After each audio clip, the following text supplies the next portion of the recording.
Hello, and thanks for joining me on another review. This is going to be a short one on the Wahoo Kickr Climb after my experience using it for 2 indoor seasons. As always, I'm going to avoid reading the box and giving you the basic features. You probably already know what it does and are trying to decide whether to buy it based on your needs. I think this may be the first ever review where I say something is just not worth the investment. Bike-related accessories can be expensive with impacts on performance or enjoyment highly subjective, so you may feel completely differently. I usually try to explain how something performs long-term so you can decide for yourself. I'm also a fan of the Wahoo Kickr and have no regrets having bought 2 of those over the years. My grievance is not with Wahoo or their implementation of the concept. Even perfectly executed, I just don't think changing the gradient does much to increase the immersion of virtual riding applications like Zwift. To that point, the climb starts in a locked position and you have to press a button to switch it over to automatic.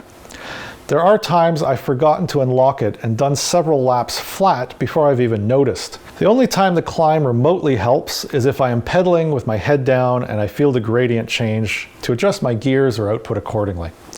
However, riding with your head down isn't realistic in the first place, and there goes any immersion. If you want to do hill training, I suppose there's some value in manually changing the gradient and locking it for an extended session. However, a stack of books or a solid box of some kind would be a lot cheaper.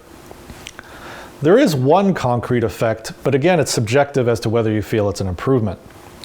I rode without the climb just before writing the script, just to see if I'd miss anything if it were gone.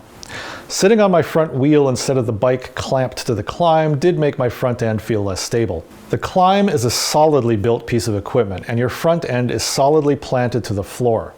However, with the invention of indoor rocker plates for bikes, this may not even be a benefit, with some people looking for some motion. I had a good financial period when I bought the climb, and I'm happy to keep using it. However, if I were to go back in time and had the option of a demo, I probably would have passed. Thanks for watching, and feel free to leave your opinion on the climb below. Let me know if you loved it and I missed something that may help others.